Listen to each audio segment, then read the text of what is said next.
কুরুশ কাঠিটা পড়ে পড়ে প্রায় জং ধরেই গেছে।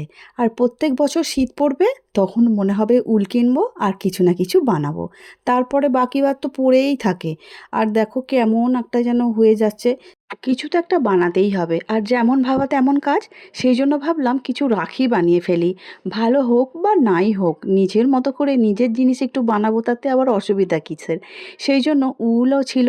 উলের কিন্তু কালারগুলো একদম আমার পছন্দ নয়, কিন্তু কি এখন কিনতে যাই বলো তো? যা উল ছিল সেই দিয়েই বানাতে বসে পড়লাম। তো বানাতে বানাতে দেখলাম যে ইচ্ছা হচ্ছে আবার একটা বানাবো। তো চলো প্রথমটা বানিয়ে ফেলি, তারপর পরেরটা না হলে পরে বলি। বিয়ের পর থেকে তো রাখি পরানোর জন্য বাপের বাড়ি ভাইয়ের কাছে যাওয়াই হয়ে ওঠে না। আমার মতো অনেকেই নিশ্চয়ই আছো যে ঠিকঠাক মতো যাওয়া হয় না।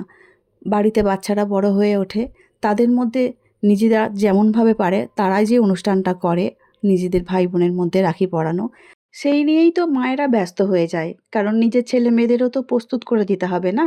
রাখি, মিষ্টি, গিফট এইসব করতে করতেই মায়েদের আর মনেই থাকে না যে নিজেদেরও একটা ভাই আছে, সেখানেও যেতে হয়। চলো ঠিক আছে, আমার ভাইয়েরাও কিন্তু বুঝে গেছে এতদিনে যে বোন সংসারী হয়ে গেছে, আর তারাও তাদের মতো করে ব্যস্ত হয়ে পড়েছে। সেই জন্য ভাই ফোঁটার দিনটা কিন্তু একদম মিস করলে চলবে না। ওই দিন কিন্তু ভাইয়ের কাছে পৌঁছাতেই হবে। পুরোপুরি কিভাবে বানাচ্ছি সেটা দেখতে গেলে কিন্তু ভিডিওটা অনেক বড় হয়ে যাবে। সেই জন্য আমি ছোট ছোট করেই তোমাদের সঙ্গে ক্লিপগুলো তুলে ধরছি। আর যদি মনে হয় যে পুরো ভিডিও চাও, তাহলে কিন্তু আমি সেই পুরো ভিডিও দিতেও পারি। ওই যে বলেছিলাম না যে মনের মতো কালার নয় বলে আমার যেন ঠিক ভালো লাগলো না। তবুও আমি বানাচ্ছি যা উল ছিল। আর জানোই তো আমাদের এখানে সাধারণত শীতকাল ছাড়া কোনো দোকানেই সেইভাবে উল পাওয়া যায় না। হ্যাঁ, অনলাইনে এখন অনেক কিছুই হয়েছে, তবে অনলাইনে দেবো আনতে বা অর্ডার, সেই রকম চিন্তাধারাটা তো ছিল না। হঠাৎ মনে পড়েছে আর হঠাৎ বসে পড়েছি কাজ নিয়ে। এখানে সাদা কিছু মুক্তো পুঁতি বা অন্য রকম স্টোন হলেও জিনিসটা দেখতে খুব ভালো লাগবে। অবশ্যই যে যার পছন্দ মতো করবে। আর পছন্দর জিনিস নিতে গেলে কিন্তু বাজার থেকে কিছু তো আনিয়ে নিতেই হবে, তাই না বলো? আর আমার তো কিছুই ছিলই না, যেমন ছিল তেমনই। ওইটা বানানো হয়ে গেল, ওটা একটু বড় হয়েছিল বলে আমি ভাবলাম আর একটা একটু ছোট সাইজ করে বানাচ্ছি। সেই জন্য সবুজ আর লাল দিয়ে একটু বানিয়ে নিচ্ছি। রাখি উৎসবটা তো একদম ভাই বোন নিজেদের মধ্যে ভালোবাসার অটুট বন্ধনের একটা দিন। শুধু ডোর পড়ালেই হয় না, এই ডোরির মধ্যেই অনেক কিছু প্রতিজ্ঞা থাকে, মানত থাকে। ভাই যাতে ভালো থাকে, ভাই যাতে সুস্থ থাকে, সেই জন্যই তো বোনেরা ভাইদের রাখি পরায়। তো আমি তো আগে থেকেই এটা বানিয়ে ফেলেছি, আর ভিডিওটা আমার দুদিন আগেই হয়ে গেছে। আজকে আমি ছাড়ছি বলে তাই। কিন্তু তখন তো আর এই ভাইদের পাইলাম না।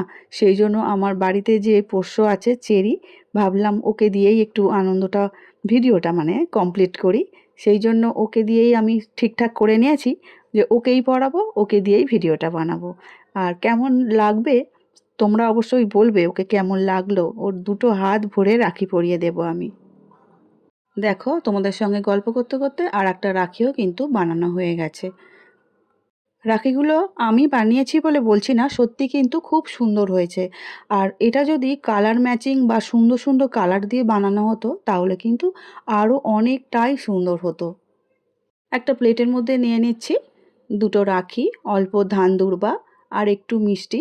আর তোমরা জানোই চেরিকে মিষ্টি খাওয়ানো স্বাস্থ্যের জন্য ভালো না, কিন্তু তবুও কিছু মিষ্টির আর রাখতেই হয়। এই অনুষ্ঠানটা একটু মিষ্টিমুখ না করলে ঠিক যেন হয় না।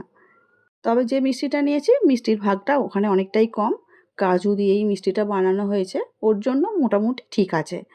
তাহলে চলো এবারে ওকে রাখিগুলো আমি পরিয়ে দিই। আমার চেরি এটা খুব অভ্যস্ত আছে, কারণ প্রত্যেক বছর কিন্তু ও রাখি পরে আমাদের কাছ থেকে।